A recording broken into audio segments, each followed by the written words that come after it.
남편은 밖에서는 천사 집에서는 악마 사이다 사연. 저희 남편은 택시기사예요. 직장에서나 밖에서는 신사봉사도 열심히 하며 예스맨으로 통해요. 밖에 나가면 저한테 이렇게 좋은 신랑을 얻었냐고. 하지만 저는 남편에게 진절머리가 나요. 집에서는 손 하나 까딱안 해요. 밖에서는 다른 사람 부탁 다 들어주고 제 부탁은 아예 들어주지 않고 아이들과 놀아주지도 않아요. 저를 종부리듯 부리고 집에서는 누워서 핸드폰만 하지만 전화벨이 울려서 누가 부탁한다고 하면 바로 나가요. 저는 남편의 이중적인 모습에 진저리가 났어요. 어느 날 친구가 큰 돈을 빌려달라고 했는데 남편은 그 돈도 빌려주고 받지도 못하고 있어요. 그런 남편이 언젠간 진짜 모습을 사람들도 알아야 할 텐데 그러던 중에 남편의 택시에 누가 술 먹고 타서 오바이트를 했어요. 남편도 그때는 참을 수 없었던지 악을 쓰며 승객과 싸웠고 결국 경찰까지 출동했다고 해요. 그때 남편은 속에 분노가 표출되며 경찰서에서까지 난동을 부렸고 주위 사람들이 남편의 모습을 다 알게 되었어요. 아주 속이 다 시원했어요. 집에서의 악마 같은 모습을 사람들이 다 알게 되었다니 속이 시원하네요. 친구한테 빌려준 돈도 못 받고 저한테만 화풀이 하더니 이참에 정 떨어져서 이혼할 거예요. 남편의 무시무시한 숨겨진 비밀. 저희 남편은 평범한 사람이에요. 연애를 2년 넘게 하고 지켜본 결과 이 사람이라면 문제 없겠다 하고 결혼했어요. 다만 술을 같이 마신 적은 거의 없어요. 본인은 술이 약해서 못 마신다고 했어요. 그게 아쉬웠지만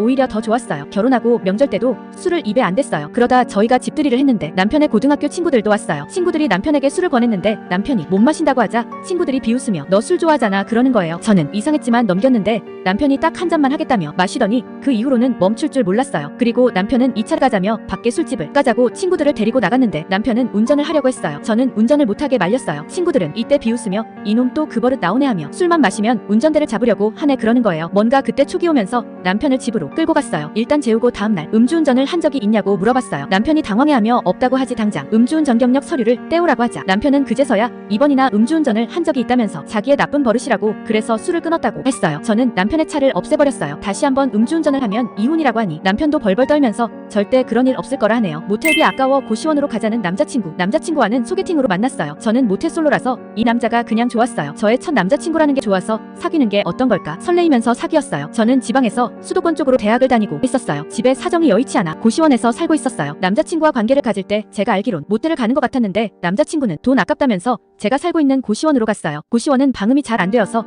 저희는 입을 틀어막고 시간을 보냈는데 저는 원래 그런 줄 알았어요. 하지만 주변 친구들 이야기를 들어보니 저만 그렇더군요. 정말 슬펐어요. 저에게 돈을 너무 아끼면서 모텔비도 아까워하는 남자친구를 보니 이 사람과 더 이상 사귈 수가 없겠다고 생각했어요. 저는 남자친구에게 헤어짐을 고했는데 매일 전화하고 학교 앞에 서 있는데 모른 척하고 있는데 변했을까요? 분노 조절 장애를 가진 남편 결국 도망갔어요. 저는 정말 매너 좋은 남자와 결혼했어요. 제가 결혼할 당시 몸만 오라고 했어요. 저는 혼수를 해간다고 하였지만 집과 모든 것이 준비되어 있다고 했어요. 이렇게 직장도 좋고 성격까지 좋은 시부모님까지 저는 정말 제가 행복한 여자라고 생각했어요. 시어머니는 바라는 게 없다고 행복하게만 살라고 했어요. 이렇게 남편과 2년 정도 살았는데 명절날 친정에 가는데 길이 엄청 막혔어요. 차가 움직이지 않아서 겨우 가는데 저희 차 앞에 한 차가 끼어들었어요. 조금 화가 났지만 그러려지 했는데 남편은 핸들을 손으로 치며 화를 삭히지 못하고 창문을 열어서 쌍욕을 퍼붓으며 앞차에 바짝 붙고 난리를 쳤어요. 저는 공포를 느꼈어요. 저는 차가 멈춰있을 때 도망쳤어요. 왜 남편인데 도망갔냐고 물을 테지만 저는 정말 두려움과 공포를 느꼈고 저조차 위험해질 것 같았어요. 그리고 친정에 있으면서 시댁에 이러한 상황에 대해 말하며 이혼할 거라 했어요. 시댁에서는 남편이 사실은 분노 조절 장애가 있다면서 치료가 다 된 줄 알았다며 이혼만큼은 하지 말라고 빌었어요.